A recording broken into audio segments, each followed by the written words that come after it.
Je vais vous lire ce que j'ai écrit à ce moment-là de ma vie. J'ai l'impression d'être inutile. Je n'achète pas de saumon ni de viande car c'est trop cher et que je préfère aller boire un verre de temps en temps avec mes amis. Et rien que pour ça, je me dis que je ne devrais pas me plaindre. Ça m'a fait un choc. C'est horrible de dire si j'achète du saumon et de la viande, je peux pas aller boire un verre avec mes potes. Donc en 2 ans, je suis passée de la nana qui dit qu'elle a pas assez de thunes pour acheter autre chose que des pâtes et des œufs en course à une nana qui a un business en ligne qui génère plus de 30 000 € de chiffre d'affaires par mois. Et aujourd'hui, avec Internet, n'importe qui peut commencer à générer de l'argent. L'argent en ligne est facile à faire. Bien sûr qu'il faut travailler, mais on n'est pas en train de parler d'aller à la mine à 5h du mat. Donc en fait, juste cette phrase, ça te prouve que c'est possible.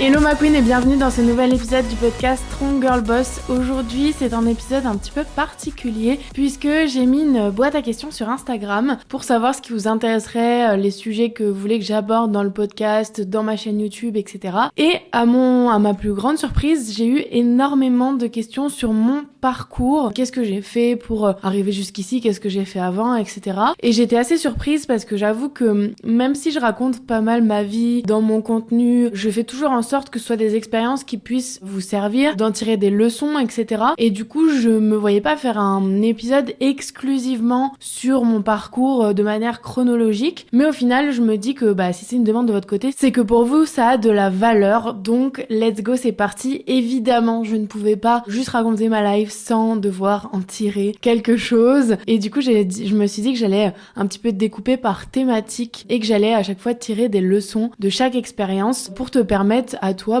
de pas avoir déjà à repasser par ce que j'ai pu passer pour avoir la leçon qui va avec, te permettre potentiellement de gagner du temps ou t'inspirer, etc. Bref, on est parti. Et ce qui est dingue, c'est que pendant mes vacances dont je t'ai parlé, ma période de repos dont je t'ai parlé dans l'épisode précédent, n'hésite pas à aller l'écouter après celui-là si c'est pas déjà fait. Je t'explique pourquoi c'est super important pour moi. Je l'ai réalisé super récemment, je te dis ça comme si c'était un truc que j'avais l'habitude de faire. Non, j'étais en épuisement et en fait j'ai été obligée de m'arrêter parce que sinon j'allais péter un plomb. Et du coup je t'explique un petit peu cette période, ce que j'ai fait pour me reposer au max, revenir en forme, appliquer toujours ces conseils-là en reprenant pour pas me recramer directement. Donc cet épisode il est très intéressant. Et en fait pendant cette période de vacances, je suis retournée sur Notion parce que je me suis dit il faudra à la rentrée que je m'organise mieux dans ma création de contenu, que ce soit plus fluide. Maintenant que j'ai plusieurs canaux, je sens que c'est le beans, donc pourquoi pas repasser sur Notion en ayant un template avec des calendriers de contenu, etc. Et du coup, je suis retournée sur mon ancien Notion que j'avais quand j'étais à Paris. Donc début 2022, en fait, juste avant d'arriver à mon stage de fin d'études chez Canal+, j'ai eu le Covid. Donc ma rentrée dans ce stage a été décalée d'1 semaine et du coup, j'étais chez moi, j'étais dépitée, c'était le début d'année, vraiment la première semaine de l'année et je me suis dit en fait, je vais profiter de ce temps où j'ai le Covid et je suis enfermée chez moi pour planifier un petit peu mon année, me faire un outil, trouver un outil pour que je suive un petit peu mieux mes objectifs, que je devienne quelqu'un d'organisé. Et du coup, c'est comme ça que j'ai créé mon espace Notion. Depuis, je m'en étais pas trop resservi, j'ai dû m'en servir 6 mois et ensuite j'ai un peu lâché le truc. Et là, de retomber dessus, mais attendez, il faut que je vous partage un truc, ça m'a choquée.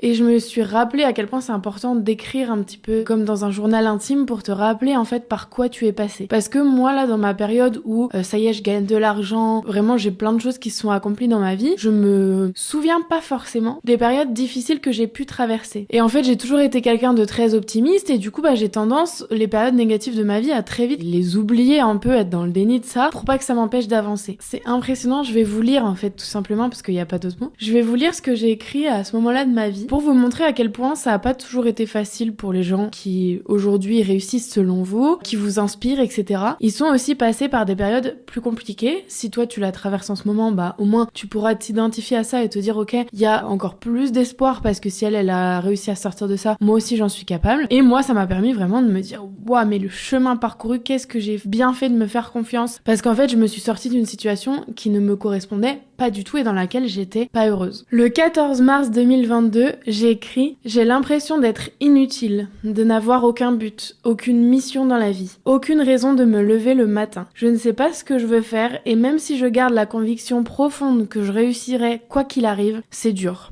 Dur de travailler et d'avoir toujours travaillé dur, mais de ne pas pouvoir faire des courses autres que des pâtes et des œufs. Je n'achète pas de saumon, ni de viande car c'est trop cher et que je préfère aller boire un verre de temps en temps avec mes amis. Et rien que pour ça, je me dis que je ne devrais pas me plaindre. Quand j'ai relu ça, ça m'a fait un choc. Genre vraiment, ça m'a fait un choc. Je me souvenais que à Paris, je me sentais pas bien, que la vie était chère, que je me voyais pas du tout continuer là-bas avec un salaire de merde, etc. Mais je ne me souvenais pas, enfin, c'est horrible de dire j'achète que des pâtes et des œufs parce que j'ai pas les moyens de faire autrement et qu'en fait, si j'achète du saumon et de la viande, je peux pas aller boire un verre avec mes potes. Donc là, je me suis dit, ah ouais, grosse, enfin, en fait, même si t'as pas connu la misère, tu vois, j'avais un toit et je bouffais quand même si c'était des pâtes, tout est relatif. Mais t'as pas toujours été dans le confort de vie dans lequel tu es actuellement. Et en fait, ça permet aussi de se dire, en fait, ce que j'ai à l'heure actuelle, c'est déjà incroyable. Encore dans cette course effrénée, comme je te l'expliquais dans l'épisode précédent, où on veut toujours plus, on a l'impression qu'il y a une ligne d'arrivée alors qu'il y en a pas. En fait, tu te dis, là, même si je veux plus et que je vais avoir plus et que je vais continuer de m'épanouir, de réussir, en fait, c'est déjà très bien ce que j'ai parce qu'il y a quelques années en arrière, je disais pas la même chose et je me sentais pas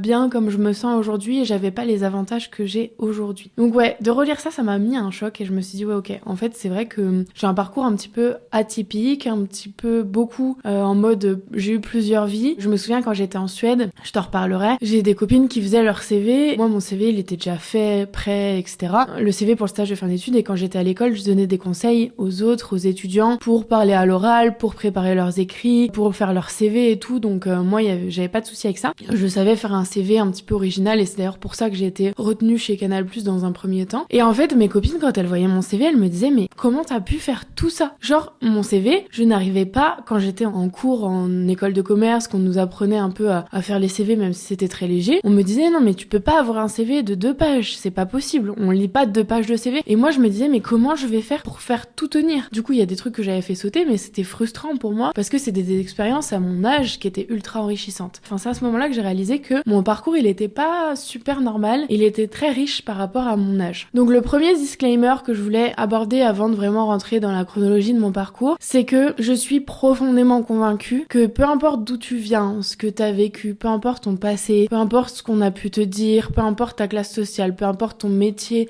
actuel, si tu ne l'as pas choisi, tes études, si tu ne les as pas choisies, ou si tu t'es planté, etc. Peu importe tout ce que tu as vécu et même ta situation actuelle, peu importe tout ça, je suis convaincue que tu peux réussir. Pourquoi? Parce qu'en fait, aujourd'hui, on a ce qu'on appelle Internet et aujourd'hui, avec Internet, n'importe qui, avec un ordinateur ou même juste un smartphone, peut s'en sortir, peut commencer à générer de l'argent en ligne, peut se former pour ensuite vendre ses compétences, son temps, des produits, peu importe ce que tu choisis. Il y a énormément de manières de faire de l'argent en ligne. L'argent en ligne est facile à faire. Et je vais pas me faire des amis en disant ça parce que c'est pas facile. Bien sûr qu'il faut travailler, mais on n'est pas en train de parler d'aller à la mine à 5h du mat, on n'est pas en train de parler de mettre en rayon, moi je l'ai connu, ou enfin voilà, de faire des travails qui te fatiguent physiquement aussi, enfin qui sont intenses, où en fait tu peux pas contrôler les heures auxquelles tu dois aller bosser, les heures auxquelles tu fais tes pauses, etc. Là on est en train de parler d'un métier sur internet qui est certes pas facile, parce que c'est pas facile de trouver ses premiers clients, c'est pas facile de se former, c'est pas facile de rester motivé, mais à un moment il faut choisir tes difficultés dans la vie, et là on est en train de parler de faire de l'argent en ligne. À 16, 17, 18 ans tu peux commencer. Alors qu'avant, il y a une période où tu pouvais travailler à 16 piges. Moi, de mes 16 ans à mes 18 ans, j'étais frustrée de pas pouvoir travailler parce que, en fait, ma sœur avait travaillé dès 16 ans, commençait à générer de l'argent et moi, je pouvais pas parce que j'étais pas majeure et que c'était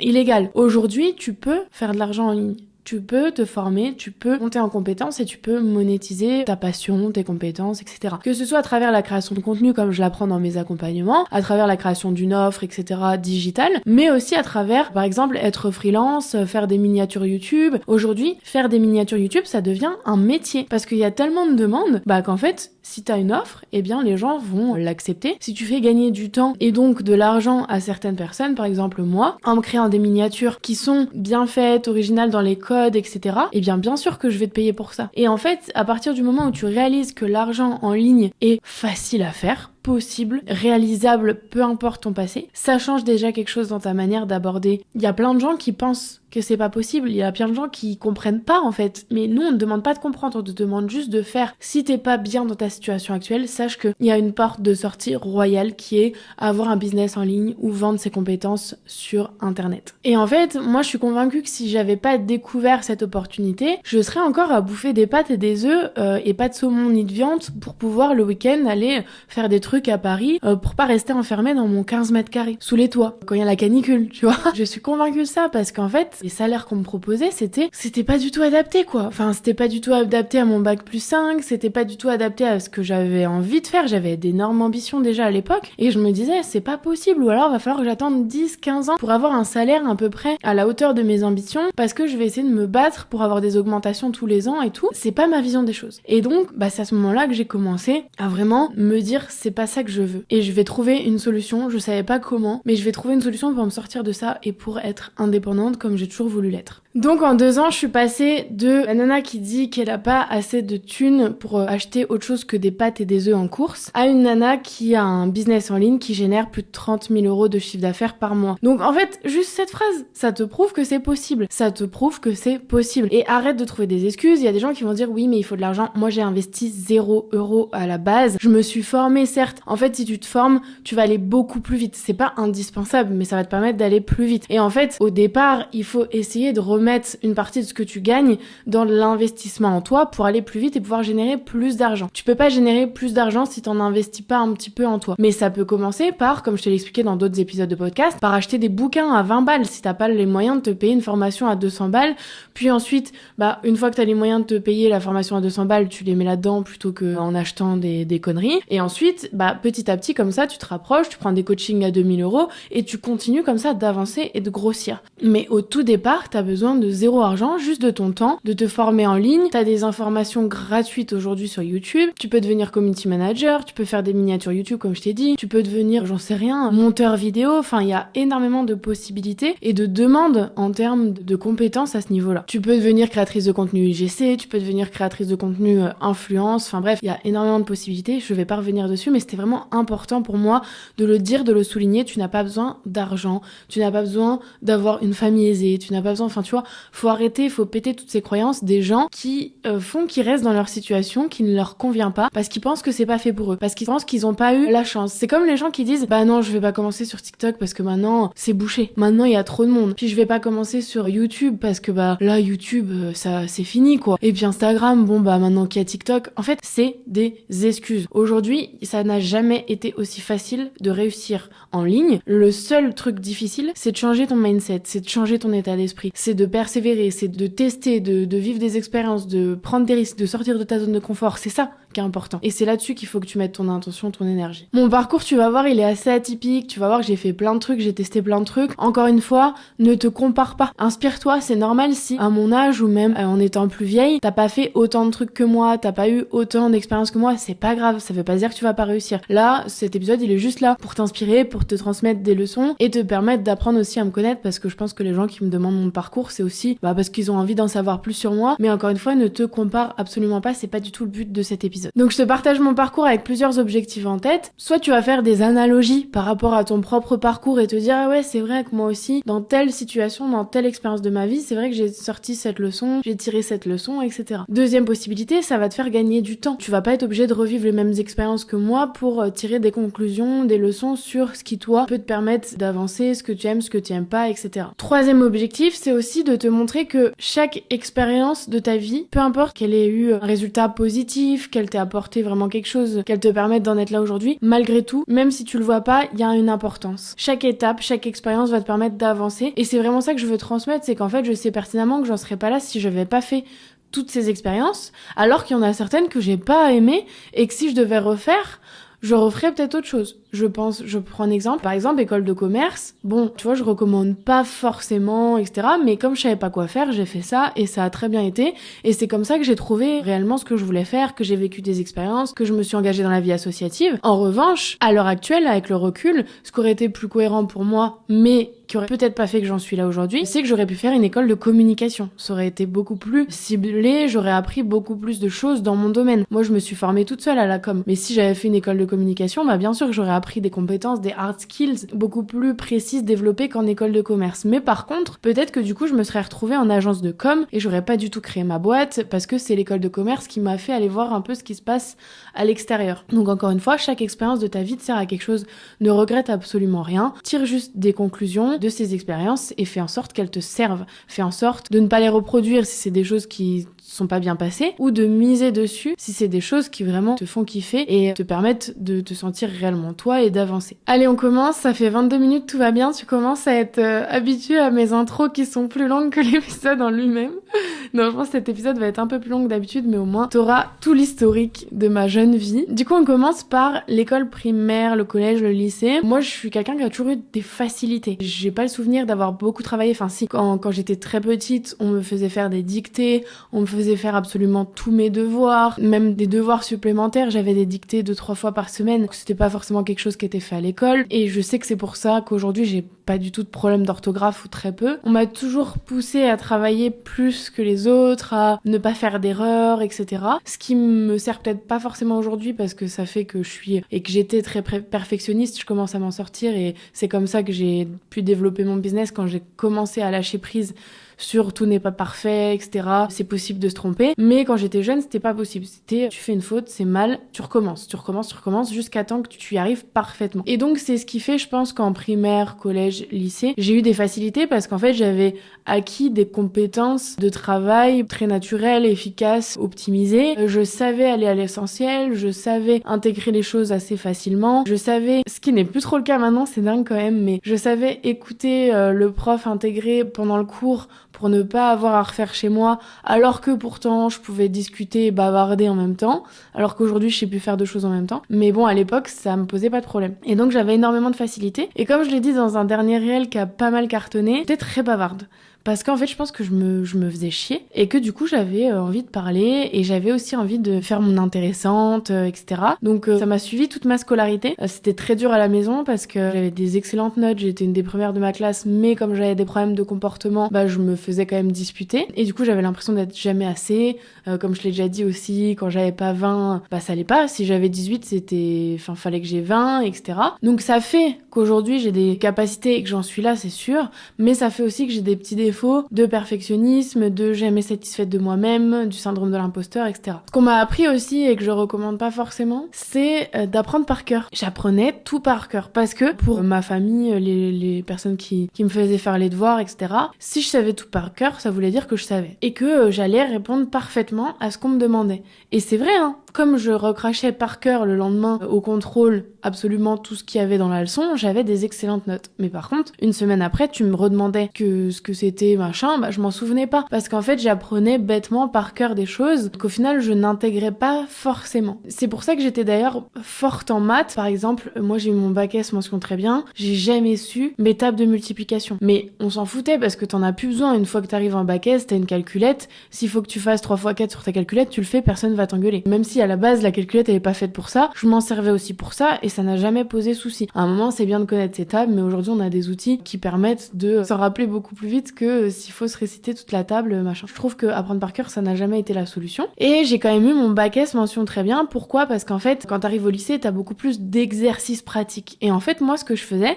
c'est j'apprenais pas ma leçon du tout. Je regardais pas, tu sais, on recopiait le cours du prof dans notre cahier et tout ça, c'est complètement débile parce qu'en fait, quand t'apprends par cœur, t'apprends pas vraiment. Donc je regardais pas du tout mes cours, enfin je regardais les formules, etc. Mais j'apprenais pas par cœur. Et en fait, je faisais énormément d'exercices. J'ai un souvenir de ça, c'est que j'étais ultra efficace. Je passais pas du temps sur les choses qui n'étaient pas nécessaires. Je faisais les exercices et t'avais des exercices par leçon.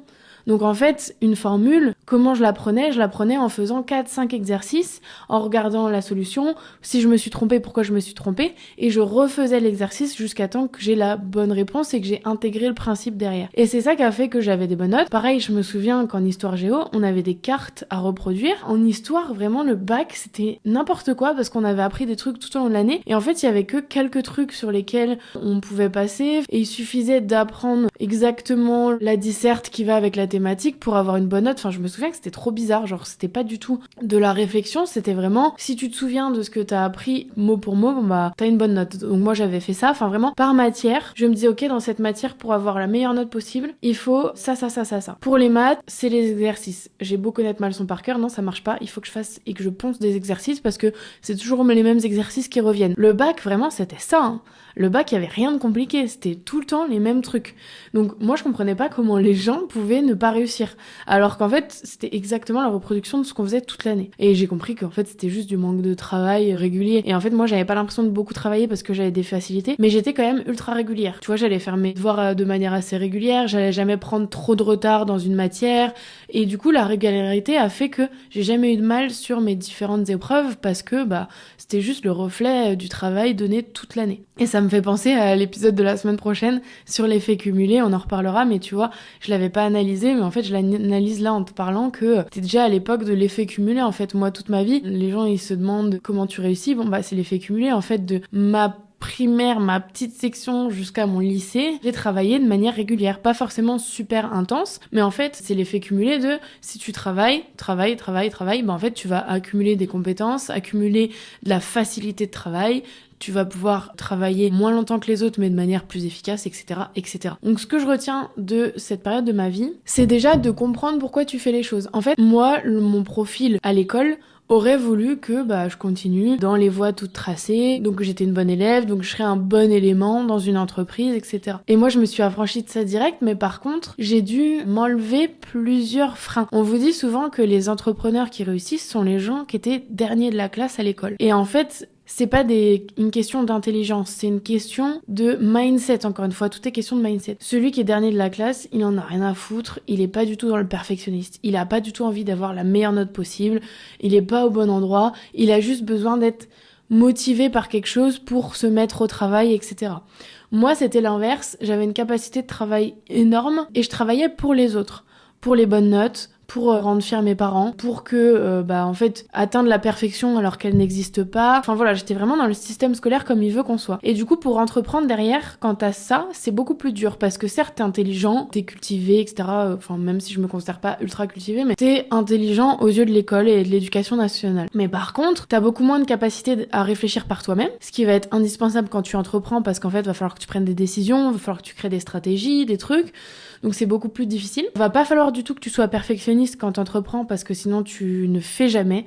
Et c'est le passage à l'action qui fait que tu vas réussir, que tu vas progresser et que tu vas t'améliorer. C'est pas en attendant d'avoir un truc parfait qui n'est jamais sorti que le truc va marcher quand il sort. Il y a aussi à accepter l'échec. Moi j'ai jamais connu d'échec dans mon parcours scolaire. J'ai quasi jamais connu de mauvaise note, etc. L'échec pour moi n'était pas envisageable. Et l'échec pour moi était une preuve d'être mauvais ou d'être pas assez, etc. Alors qu'en fait l'échec, fait partie du jeu quand tu entreprends et n'est pas forcément négatif. Qu'à l'école, une mauvaise note, t'es une merde. Donc les gens qui étaient moins bons à l'école ont eu l'habitude de ça et donc ne retrouvent pas ces freins-là dans l'entrepreneuriat.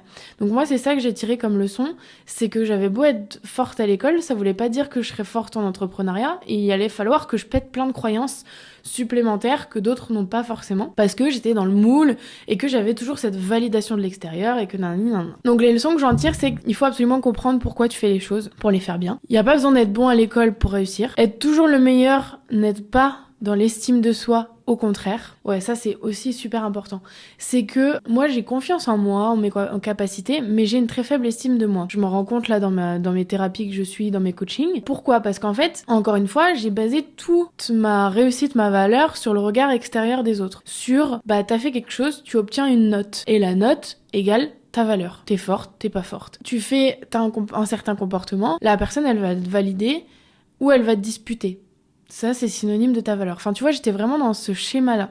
Et du coup, être toujours le meilleur et toujours réussir n'aide pas dans l'estime de soi parce que du coup, quand tu vas échouer, tu vas te sentir comme une merde. Que si tu as l'habitude des échecs et des réussites, tu vas pas du tout les associer à ta valeur parce que tu vas considérer que ça fait partie de la vie et que c'est comme ça qu'on avance. Que quand tu as que des réussites, que t'as l'habitude d'être toujours la meilleure, etc., t'as l'impression que t'as une super estime de soi parce que tu confonds avec la confiance en toi, alors que c'est pas du tout le cas. Et autre point super important de cette expérience, c'est que ton environnement a un impact de ouf sur ta vie, sur tes choix. Moi, quand j'étais jeune, en fait, je suivais la vie de mes profs, de mes parents, des conseillers d'orientation, enfin voilà. Tout a toujours été tout tracé pour moi. Bon bah tu vas faire ça, là tu vas faire un bac S parce que ça ouvre des portes et t'as des compétences, t'as des capacités. Ensuite tu vas aller en prépa parce que t'es une des meilleures donc faut que t'ailles en prépa. Et je savais même pas pourquoi je le faisais. Jamais on m'a demandé qu'est-ce que au fond de toi, qu'est-ce que t'aimes vraiment, qu'est-ce que t'as envie de faire, qu'est-ce qui te fait rêver, qu'est-ce qui te fait kiffer, etc. Non, c'est parce que t'étais forte là-dedans, bah tu vas faire ça et ça et ça. Je suis arrivée en école de commerce, je savais même pas pourquoi j'étais là. Et c'est une excellente transition parce qu'évidemment, l'étape suivante, c'est non, pas de l'école de commerce, d'abord la prépa. Et la prépa, je savais pas non plus pourquoi j'étais là. Et là, je me dis, je suis bête. Enfin, vraiment, je suis bête. Mais pour moi, classe préparatoire aux grandes écoles, c'était encore une manière, comme le bac S, de continuer à être dans le système scolaire, d'être bien au chaud, bien protégé, et de me poser plus tard la question de ce que je voulais faire. Plus tard. Je sais pas ce que je veux faire, on verra plus tard. Et là, la prépa, c'est assez difficile pour l'ego. Parce qu'en fait, tu passes de être la meilleure à être une meuf parmi tous les meilleurs. Et du coup, comme moi, j'avais pas envie d'être là, et je savais pas pourquoi j'étais là, bah je suis devenue une moyenne parmi les meilleurs, parce qu'en fait les meilleurs, c'était les meilleurs parce qu'ils travaillaient de ouf, parce qu'ils voulaient aller à HEC, ils voulaient la meilleure école de commerce, parce qu'ils voulaient être dans telle grande entreprise, et qu'ils voulaient avoir un gros salaire, et nanana. Moi, ça m'a jamais fait trop rêver, j'ai jamais trop compris ce qu'on faisait en sortant d'une école de commerce, mais je me suis retrouvée en prépa, parce que j'aimais bien les maths et la géopolitique. Et du coup la prépa, comme je savais pas forcément ce que je foutais là, je sortais beaucoup, parce qu'en fait, j'ai eu mon appartement du coup à 18 ans parce que bah voilà, je pouvais pas faire les allers-retours chez mes parents parce qu'il fallait que je travaille. La prépa, c'est énormément de travail. Donc oui, certes, je travaillais quand même, hein, je vais pas te dire que j'ai rien foutu, mais je travaillais beaucoup moins que certaines autres personnes. Et d'être à Dijon, mes autres potes étaient en DUT, à la fac et tout, donc sortaient tous les jeudis, vendredis, samedis presque, enfin surtout les jeudis, parce que eux, ils avaient pas forcément beaucoup de travail, tu vois.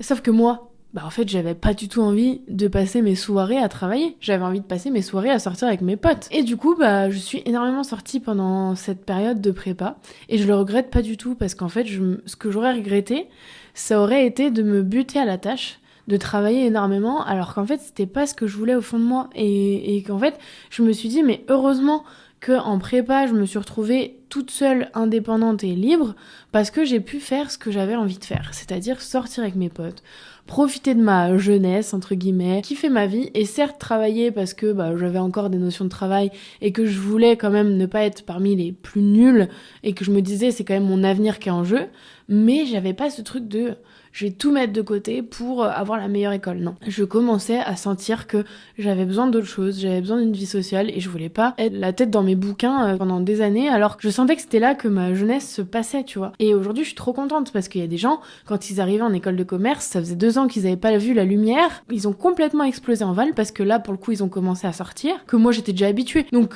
tu me disais, tu sors toute la semaine en école de commerce parce que tu listes. Bon, bah, certes, c'était un rythme un peu plus intense de sortie, mais ça faisait pas 2 ans que j'avais pas vu une lumière, enfin, que j'avais pas bu une goutte d'alcool ou quoi, donc bon, ça allait.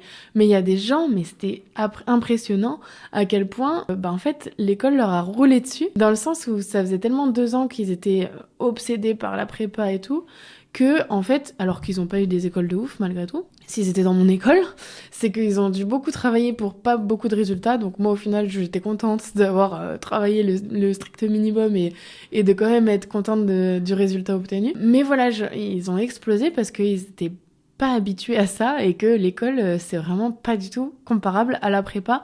En termes de charge de travail, on est d'accord, mais en termes aussi de vie nocturne et d'activités extrascolaires, on va dire. Mais du coup, la prépa, c'était pas forcément facile pour l'ego de se dire j'arrive et je suis plus du tout la plus forte, je suis plus la plus intelligente, je suis plus la première de la classe. Moi, en fait, quand je suis arrivée, j'ai direct été super lucide, en fait. C'est que, à part si vraiment je travaillais nuit et jour, HEC, c'était pas possible pour moi. Enfin, tout est possible, mais vraiment la condition, c'était que je me bute et que je m'acharne au travail pour ne pas avoir la certitude, sans pour autant avoir la certitude d'avoir HEC. Moi, j'en avais rien à foutre. Et je me disais, bon bah, j'aurai pas HEC, c'est vraiment celle pour moi qui fait la différence, tu vois, les autres, je les mets un peu toutes dans le même panier. Du coup, bah, je vais pas m'épuiser pour un truc que j'aurai pas, donc voilà, c'est bon, je peux faire ma life, et je réussirais à avoir, tu vois, à l'époque, à mon classement, j'avais à peu près Toulouse. Donc tu vois, top 10. Je m'étais dit, top 10, c'est large faisable, je vais faire ça. Donc je vais t'expliquer un petit peu ce qui s'est passé après le changement qu'il y a eu. Entre la prépa et l'école, pendant ma classe préparatoire, il y a eu une grosse partie de ma vie qui s'est jouée là, une grosse thématique.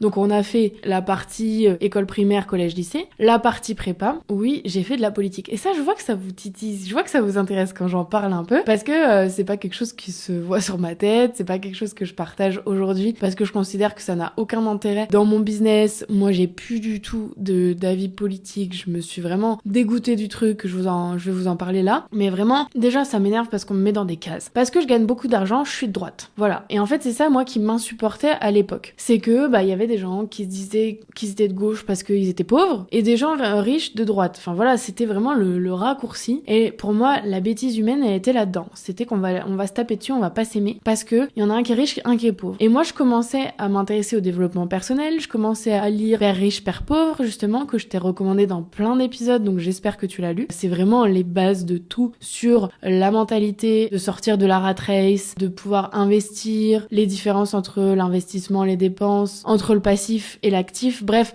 les bases de l'éducation financière se trouvent dans ce bouquin que tu n'apprends malheureusement pas à l'école. Donc je te recommande vraiment. Et donc moi, dans le métro, je me souviens, quand j'allais au taf à Paris, je lisais ce genre de livres. Et du coup, je commençais à m'intéresser à tout ça. Et donc, j'arrive en classe préparatoire et là, on a cours de géopolitique. Et en 2017, j'étais en classe préparatoire et il y avait les élections présidentielles. Et je venais d'avoir 18 ans, donc c'était la première fois de ma vie que j'allais voter. Donc en fait, j'ai commencé à prendre ce sujet à cœur parce que je me disais, c'est ma responsabilité. En plus, je suis en classe préparatoire, je m'intéresse à l'actualité, à la géopolitique.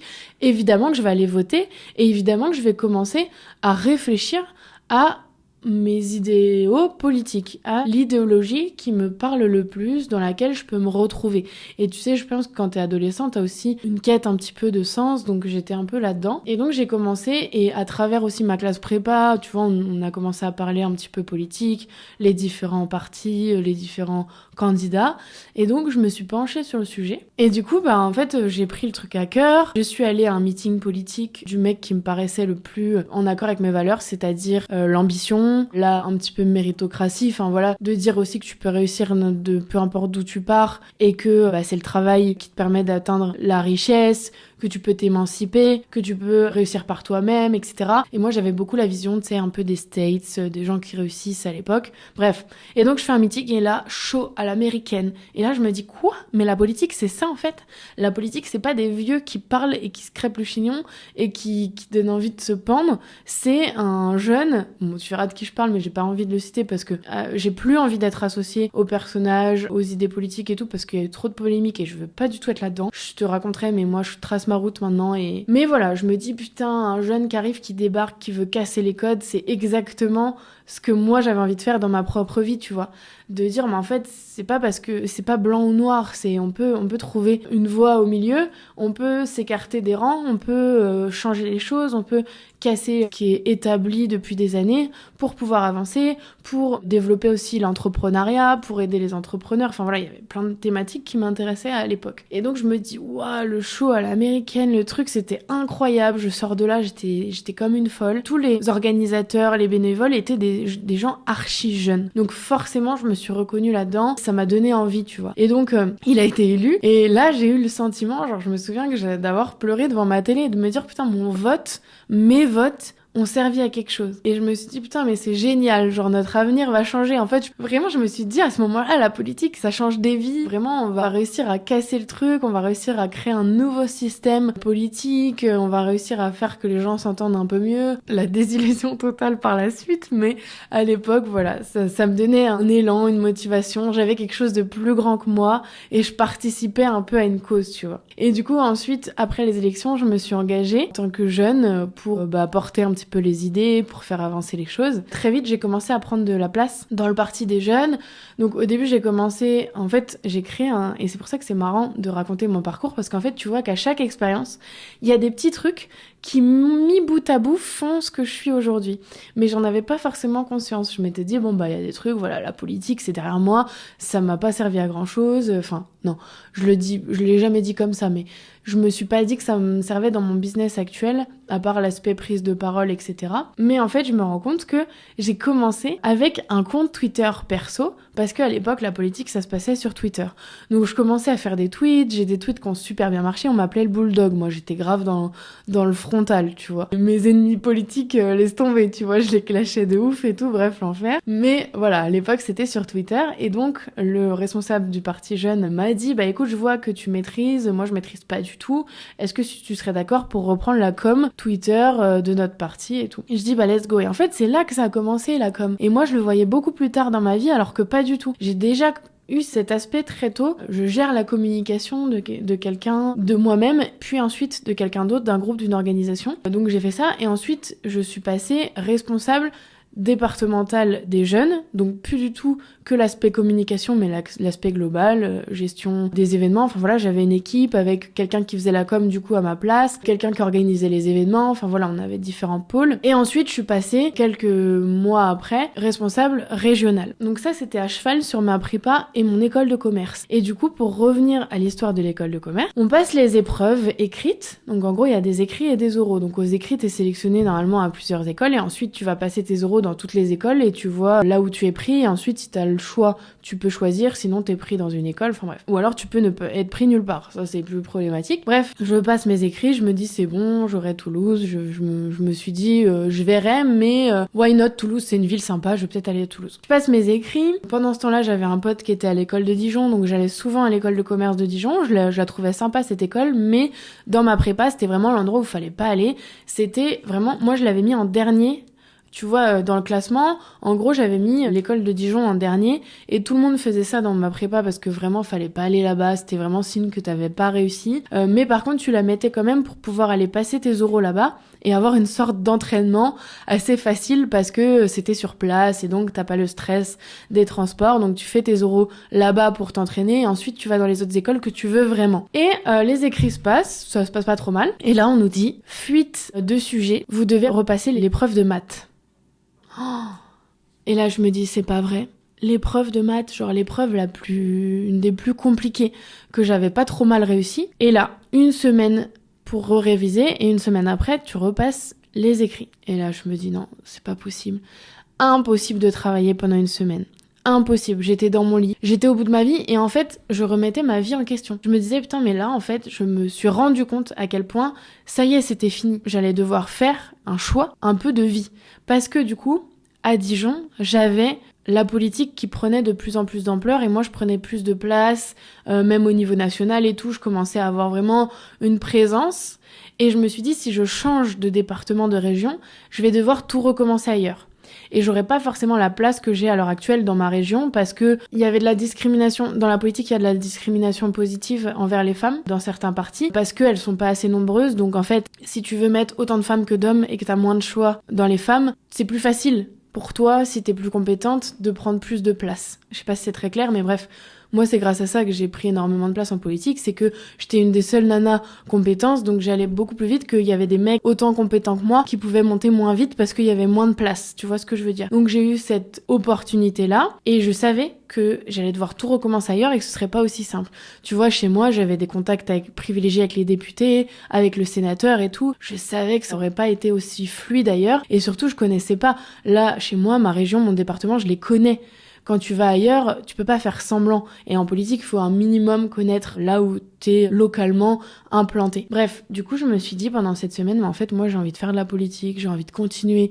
Je sais, et à ce moment-là, j'étais responsable départementale et je savais que j'allais pouvoir passer responsable régional si je restais là. Et je me suis dit, qu'est-ce que j'ai envie de faire ? Est-ce que j'ai envie d'aller me faire chier dans une école ailleurs où je connais personne, où le seul truc qui me fait kiffer, la politique à l'heure actuelle, je retomberais au plus bas à l'échelle et je sais pas si je pourrais remonter aussi facilement, rapidement, et je sais même pas si j'en aurais l'envie. Qu'est-ce que je fais ? Et c'est la première fois de ma vie que j'ai écouté, pas les autres, parce que les autres m'auraient dit mais va pas dans cette école, tu t'as pas fait 2 ans de prépa pour aller dans l'école la moins prestigieuse de ton classement, tu peux avoir mieux, tu peux faire mieux et tout. J'ai écouté mon cœur et mon envie, ma passion, et je me suis dit en fait je vais rester là. Et je m'en fous, et je me suis fait confiance en me disant peu importe l'école que je vais faire, je sais que je vais réussir. Et je sais que c'est pas l'école qui fait ta réussite, c'est ce que tu en fais. Et c'est ce que tu fais à l'école et à l'extérieur de l'école qui va faire qu'ensuite tu vas être recruté par telle personne, que tu vas créer ton réseau, que tu vas machin. Et aujourd'hui, j'en suis encore convaincue. Et évidemment, je regrette pas du tout d'avoir choisi cette école parce que j'ai pu faire tout ce que j'avais envie de faire à côté. C'est-à-dire que j'ai été promue responsable régionale, j'ai fait énormément de choses. Ensuite, dans l'école, j'ai eu énormément d'opportunités. J'ai été vice-présidente du bureau des sports. Donc j'ai listé, c'était une expérience incroyable, on a organisé plein d'événements, on a fait plein de choses. J'ai été présidente de l'association qu'on appelait à l'époque le Cercle Politique, je crois que ça a changé de nom, mais on organisait des débats entre les étudiants de l'école, peu importe leur parti, leurs idées. Le but c'était d'échanger sur différentes thématiques. On a organisé un concours d'éloquence, enfin vraiment c'était incroyable. En dehors de l'école, on avait créé aussi le Parlement des étudiants à Dijon. Donc pareil, c'était comme une assemblée, mais version étudiant, où en fait il y avait différents partis représentés et chacun devait porter son texte de loi, etc. Quand j'y repense, genre vraiment les gens ils sont déter, mais voilà. Donc j'ai eu énormément de belles expériences dans cette école, j'ai pas appris énormément de choses, c'était très léger en termes d'enseignement, mais je me suis découvert et j'ai enfin fait ce qui me faisait kiffer.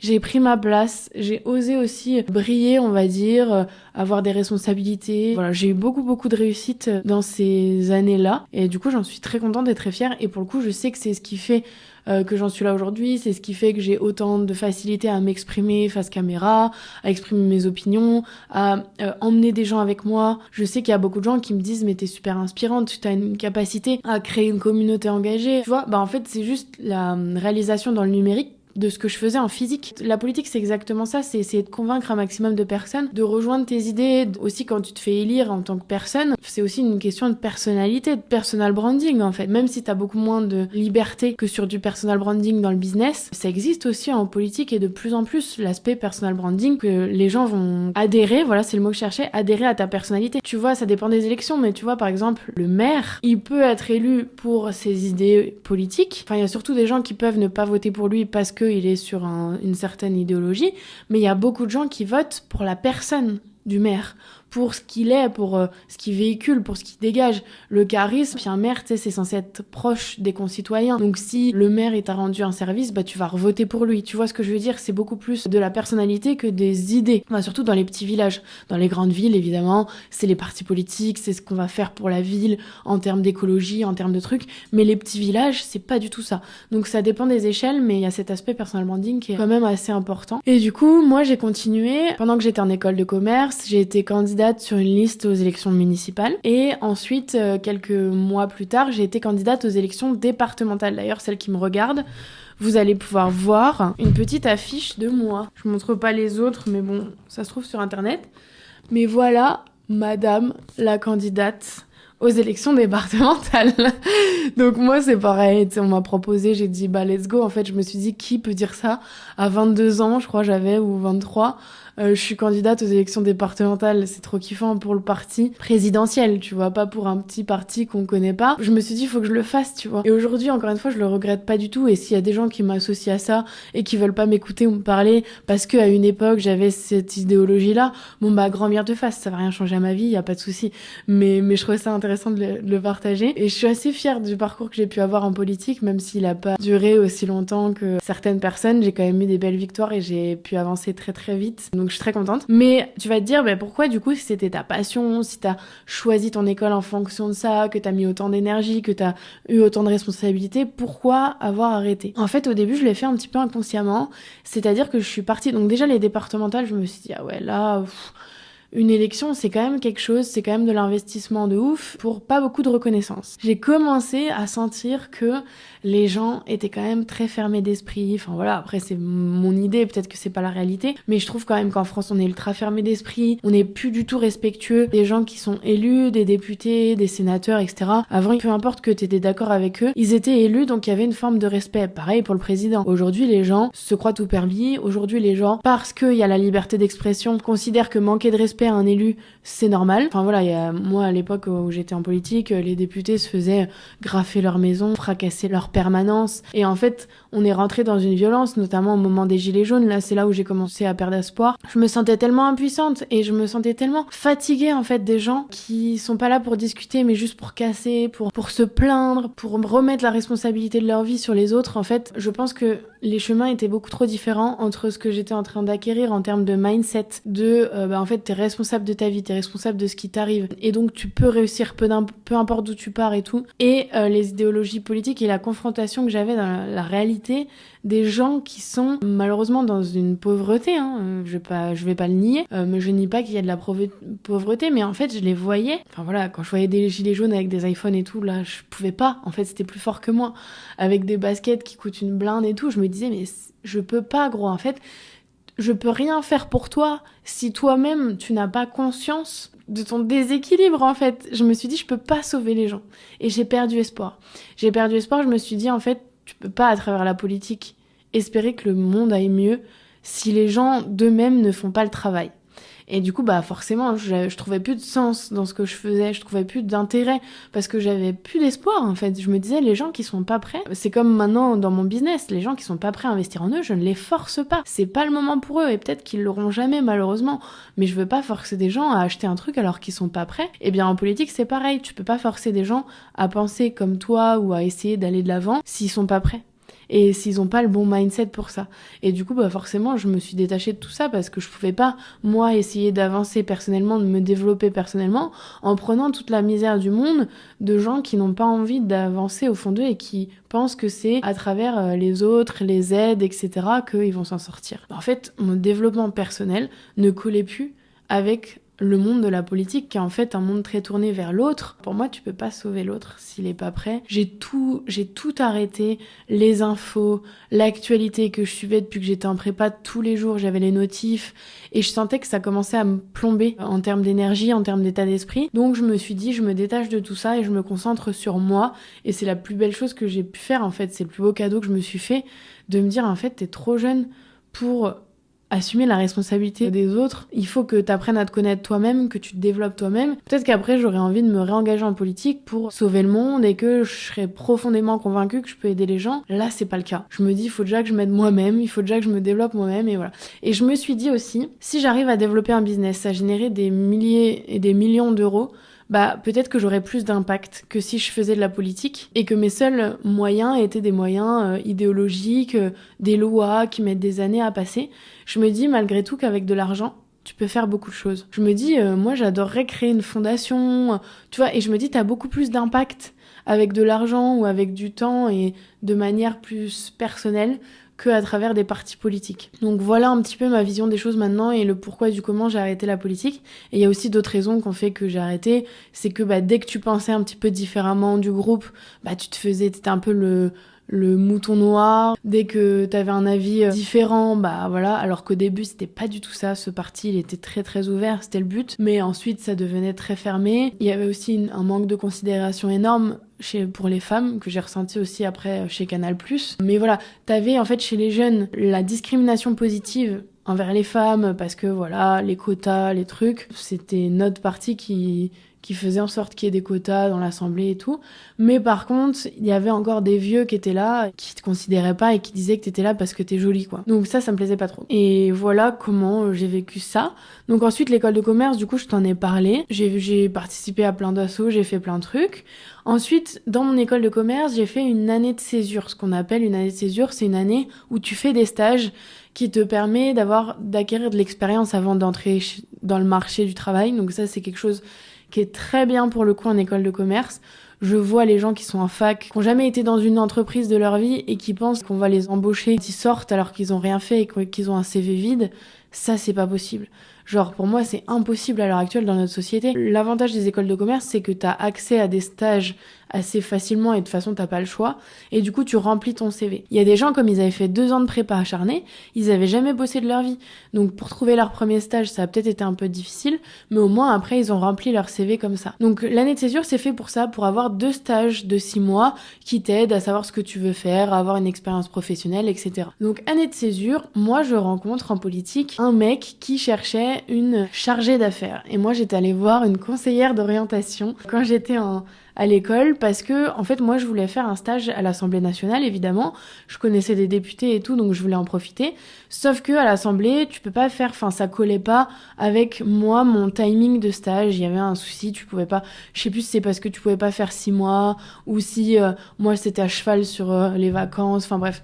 Et ils avaient pas des enveloppes de ouf, donc il y avait plein de trucs qui allaient pas trop, mais on s'était dit on va s'arranger. Mais j'étais quand même allée voir la nana, là, l'espèce de conseillère d'orientation, en lui disant ça. Et l'autre, elle m'avait dit, ah non mais fais pas un stage en politique, tu peux pas pendant ton année de césure te gâcher une chance d'aller en entreprise, il faut vraiment que l'école elle te serve pour ça et tout. Donc je m'étais dit bon, elle me dit en plus t'as déjà une expérience politique, donc il faut que tu aies une expérience en entreprise. Non. Je me dis bon super. Et ils me font un test de personnalité, et comme t'aimes bien la politique, t'aimes bien tchatcher, t'aimes bien convaincre les gens, le truc le plus adapté pour toi c'est chargé d'affaires. Ce que j'avais pas compris à l'époque, c'est que chargé d'affaires ça veut dire commercial, en gros. À la base ça aurait dû quand même me questionner, mais je me suis dit bon allez d'accord. Je vais à un événement politique et je rencontre un mec qui me dit ah bah tu cherches un stage, tu cherches quoi comme stage? Bah chargé d'affaires. Ah bah je cherche une chargée d'affaires. Ah bah génial. Et en fait le mec était ancien président du MEDEF et tout, donc je m'étais dit putain trop bien parce que je vais être quand même en entreprise mais je vais avoir quelqu'un qui est aussi dans la politique, qui a un réseau, qui va m'ouvrir des portes, qui est chef d'entreprise, donc vraiment tous les avantages du monde. Donc j'y vais, je réfléchis pas. Et le premier mois tout se passe bien, je suis avec lui dans ses rendez-vous, en plus on est en janvier donc on va à toutes les cérémonies de vœux, je vois les députés que je connais, je me dis bon bah super, je suis un peu dans les deux mondes, c'est génial, c'est ce que je veux. Deuxième mois, le mec me met dans un bureau et me dit bah tiens, maintenant, c'est bon, t'as vu ce qu'on fait, maintenant tu vas appeler des listes d'appels pour leur vendre nos solutions. C'était dans les télécoms, hein. Donc en fait, je me suis retrouvée centre d'appel pour vendre des systèmes de communication aux entreprises, tu vois. Des téléphones et tout, les trucs qui n'existent même plus. Téléphone fixe, qui a un téléphone fixe, bref. Donc je me dis allez, j'ai pas le choix, j'appelle de toute façon pour avoir des clients parce qu'il m'avait dit bah une fois que t'auras tes clients, après tu les suis tout le long et là tu vas avoir d'autres missions, ça va être génial. Donc je me suis dit ok, j'ai pas le choix,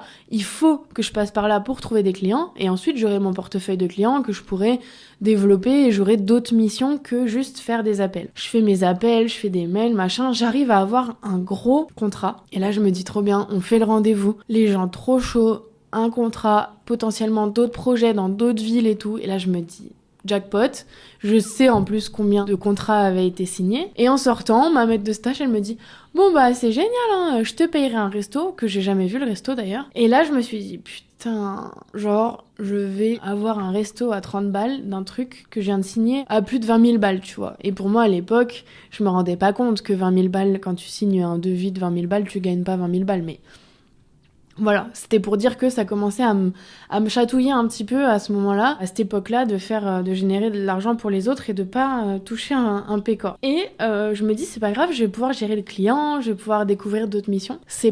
J'ai jamais vu la couleur du projet. Je me suis retrouvée dans le bureau à faire des appels, et là je me suis dit, non, c'est pas possible, ils me prennent pour une conne. Je fais pas bac+5 pour me retrouver à passer des appels téléphoniques. Donc ensuite j'ai essayé de proposer des systèmes d'emailing, des réseaux sociaux, des trucs beaucoup plus dans l'air du temps que de faire des appels téléphoniques. Ils m'ont dit oui c'est super, j'ai jamais pu y mettre en place. Donc j'ai pété un plomb, je pleurais tout le temps dans le bureau, j'étais au bout de ma vie, je me sentais comme une merde, et au bout d'un moment ça allait tellement pas que on m'a dit d'aller voir un médecin. Enfin voilà, un ami à moi de l'époque m'a conseillé une médecin parce qu'il voyait que j'allais pas bien, et donc je lui dis là j'ai des plaques dans le crâne et je commence à en avoir sur la peau, je sais pas ce que c'est. Et elle me dit mais ça va vous, votre famille et tout? Je dis oui, et votre boulot ça va? Et là je me mets à fondre en larmes. Et là elle me dit ok, il y a un souci, on en parle et tout, et elle me dit ok, je vais vous arrêter parce que là c'est pas possible. Et donc ensuite j'ai fait l'appel avec mon école qui a été très compréhensif, qui m'ont dit en fait tu payes pas 30 000 balles, ils m'ont pas dit ça comme ça, mais ce qui était vrai, tu payes pas 30 000 balles pour te retrouver à passer des appels pendant 6 mois, donc on arrête là. Donc j'ai coupé mon contrat, et là, Covid. Donc moi, une chance de ouf. Au début, j'ai stressé parce que je me suis dit je retrouverai pas de stage. Et après, comme j'ai vu que ça durait un peu, j'ai commencé à me dire ok, c'est le moment pour moi où j'ai zéro pression extérieure et où il faut que je fasse ce que j'ai envie de faire. Et mon chéri à ce moment-là m'a vachement encouragée, donc c'est à ce moment-là que j'ai lancé Apprenti Vivant, qui était ma première expérience un petit peu d'auto-entreprise, où en fait, comme j'avais écrit les discours de certains politiques, etc., on m'avait dit, tu peux monétiser cette compétence de prise de parole, etc.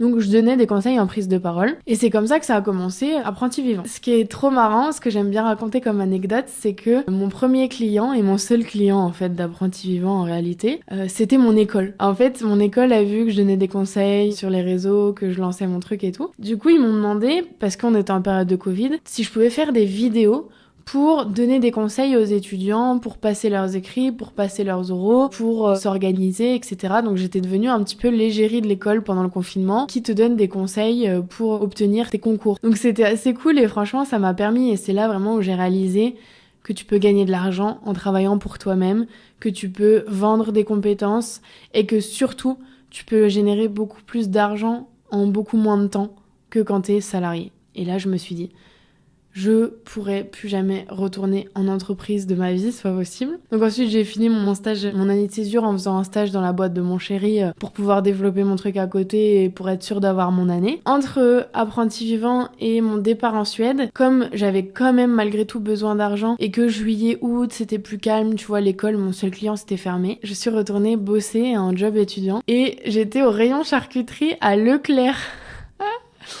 Et du coup, c'est assez marrant parce que tu vois, malgré ma première expérience entrepreneuriale, j'ai dû retourner au charbon. Et c'était la dernière étape. C'était le dernier moment où je me suis dit, non mais là, c'est pas possible. Il faut vraiment que je trouve une solution parce que je veux pas travailler pour quelqu'un d'autre et encore moins dans ces conditions. Donc je suis partie en Suède, j'ai fait mon petit passage en Suède en solo. Ça a été une super expérience, même si c'était pas aussi incroyable que plein de gens le disent sur l'expatriation, parce que je pense que j'étais plus vieille que ceux qui partent, tu vois, j'étais posée, j'avais déjà eu ma boîte, j'avais déjà fait plein de trucs, j'étais plus du tout dans le mode on va faire la teuf, on va sortir, on va s'amuser et tout, j'étais plus dans le mode je vais chiller, je vais profiter. J'ai beaucoup travaillé aussi parce qu'en Suède t'as quand même beaucoup de taf, j'ai voyagé, mais voilà, j'étais dans un truc très chill et c'était assez intéressant pour moi, mais je te dis pas comme certains disent que c'est le voyage qui m'a transformée, qui m'a appris à me connaître. Je pense que j'étais pas encore dans ce chemin-là, je pense que là si je pars cette année ou l'année prochaine, là je pourrais dire c'est un voyage qui m'a transformée parce que je suis plus concentrée sur moi. À l'époque où je suis partie en Suède, j'étais encore dans mes études, j'ai écrit mon mémoire professionnel, enfin tu vois, j'étais toujours dans ce truc de je fais pour les autres et je contrôle pas ma vie. Que là, si je pars, en fait, je serai 100% indépendante, donc je pense que je pourrais apprendre mieux à me connaître, etc. Donc ça dépend des gens, mais voilà, j'ai un très bon souvenir de ce trimestre en Suède, mais c'est pas non plus un truc qui m'a changé la life, mais c'était une très très bonne expérience. Pendant que j'étais en Suède, je devais trouver un stage. Donc en fait, pendant que j'étais en Suède, j'avais plein de trucs. Enfin voilà, j'étais déjà dans le futur. Je devais trouver un stage. J'ai passé plusieurs entretiens avec Canal+, enfin t'as plusieurs étapes de recrutement et j'étais vraiment ravie à chaque fois de les passer parce que je me rendais compte que j'avais quand même un parcours très particulier et qui n'est pas le parcours de master de fin d'études, de stage de fin d'études que tout le monde a, c'est-à-dire t'as déjà 2-3 expériences professionnelles dans des grands groupes, chez L'Oréal, chez, j'en sais rien, chez Ferrero et tout. Moi, j'avais pas du tout fait ça. Pendant ma césure, j'ai eu ma propre boîte, j'ai fait de la politique, enfin tu vois, parcours pas du tout classique d'école de commerce. Et pour mon stage de fin d'études, je voulais quand même aller dans un grand groupe parce que je me disais c'est quand même dommage de pas profiter de l'école de commerce qui ouvre les portes sur ces grands groupes pour des stages ou des alternances, alors que j'ai fait tout le reste. J'ai fait ma propre boîte, j'ai été dans une start-up dans mon tout premier stage d'école de commerce quand j'ai commencé à venir à Paris. J'ai été dans une agence, enfin voilà, du coup maintenant je voudrais être dans un grand groupe pour me dire au moins je l'aurais fait dans ma vie et je sais ce que c'est. Et du coup, je passe les étapes de Canal, malgré mon parcours un petit peu différent et atypique. Et au final, c'est ce qui fait que je me suis retrouvée dans ce service-là, donc j'en suis trop contente. Et tout arrive pour une raison et tout est possible. Je me suis fait recal de plein de services parce qu'ils devaient se dire mais qu'est-ce qu'elle fait celle-là ? Enfin genre rien à voir, pas du tout ce qu'on cherche.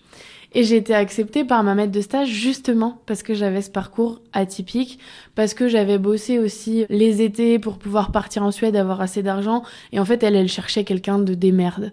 de travailleur, qui peut s'adapter facilement et tout. Donc on faisait de la com, on faisait de l'événementiel et on avait plein de projets en même temps. Et ma boss avait une personnalité aussi qui allait très vite, donc elle cherchait des profils qui pouvaient coller avec cette personnalité-là. Et on s'est trouvés et ça a été un petit peu le coup de foudre. Donc j'étais trop contente et vraiment, Fanny, si tu m'écoutes, elle m'écoutera pas, mais voilà, on a tissé des liens qui étaient ultra forts et ça m'a réconciliée malgré tout avec le monde de l'entreprise parce que vraiment j'étais angoissée. Je me disais, mais je vais devoir retourner dans ce calvaire, je vais pas supporter, c'est pas fait pour moi. Et au final, j'ai quand même passé un très très bon semestre parce que c'était une boss ultra bienveillante, parce qu'on kiffait, parce qu'elle adorait ce qu'elle faisait, parce qu'on a organisé des événements de fou. Je suis allée au César, j'ai rencontré des stars, tu vois, c'était un stage de kiff, tu vois.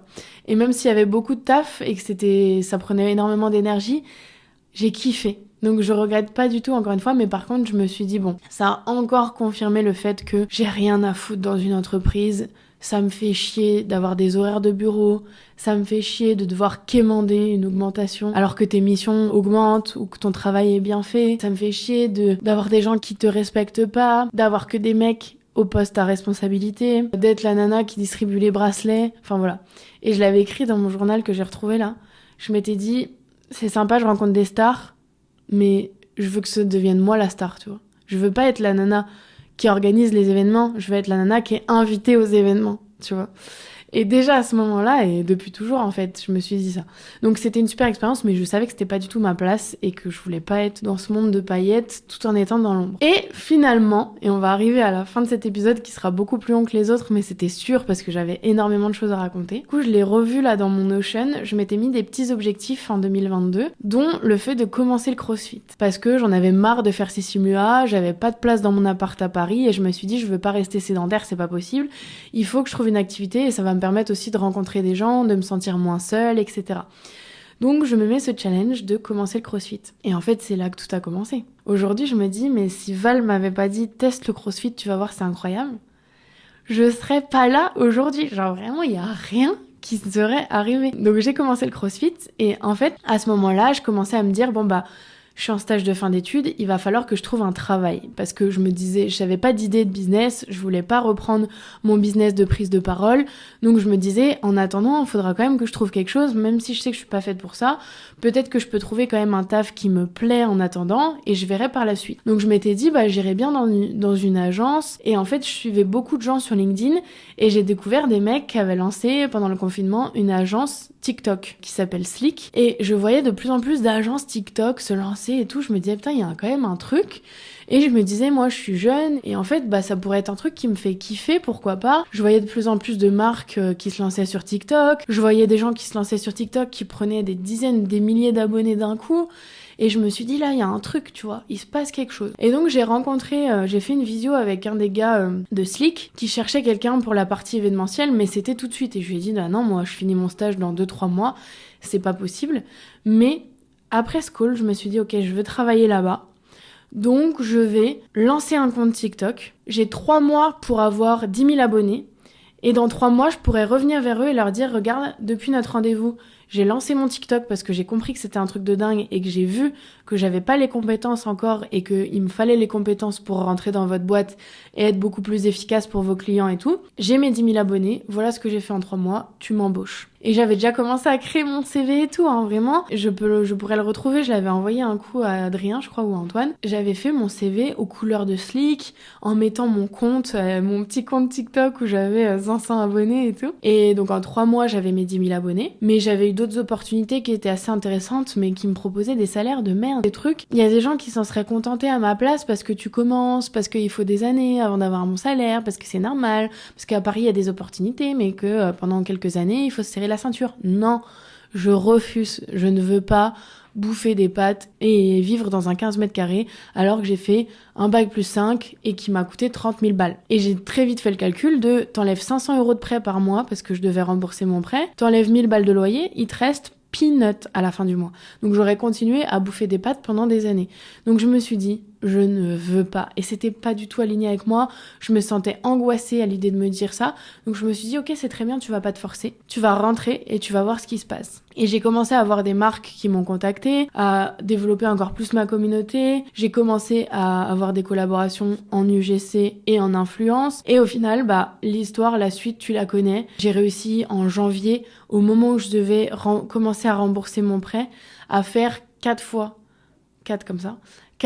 l'équivalent de ce que je devais rembourser par mois. Alors que mon objectif, c'était juste de rembourser mon prêt grâce à ma création de contenu. Et comme ça, je change pas de mode de vie. J'étais dans une agence de com à l'époque. J'avais un chiffre d'affaires qui était assez correct.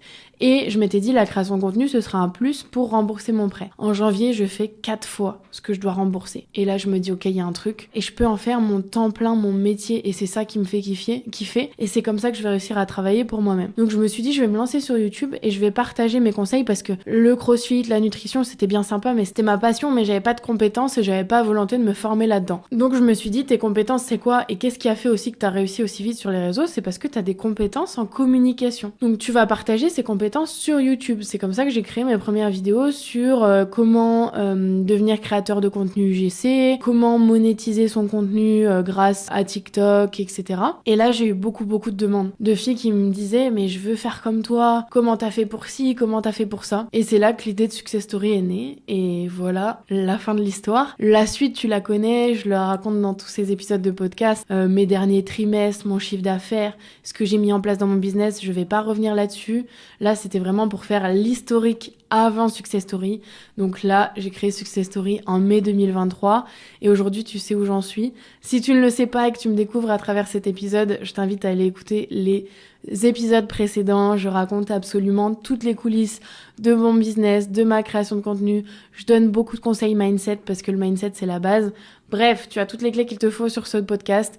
Je te dis à très vite ma queen. N'oublie pas de partager en story si tu m'as écouté jusque-là, à lâcher 5 étoiles sur Apple Podcast, Spotify, à mettre un like sur YouTube, à t'abonner si tu me regardes sur YouTube. Bref, voilà, je te dis à très vite. J'espère que mon parcours aura pu t'inspirer à ton échelle et je te souhaite énormément de réussite. En tout cas, n'abandonne jamais et tu vas réussir, j'en ai aucun doute.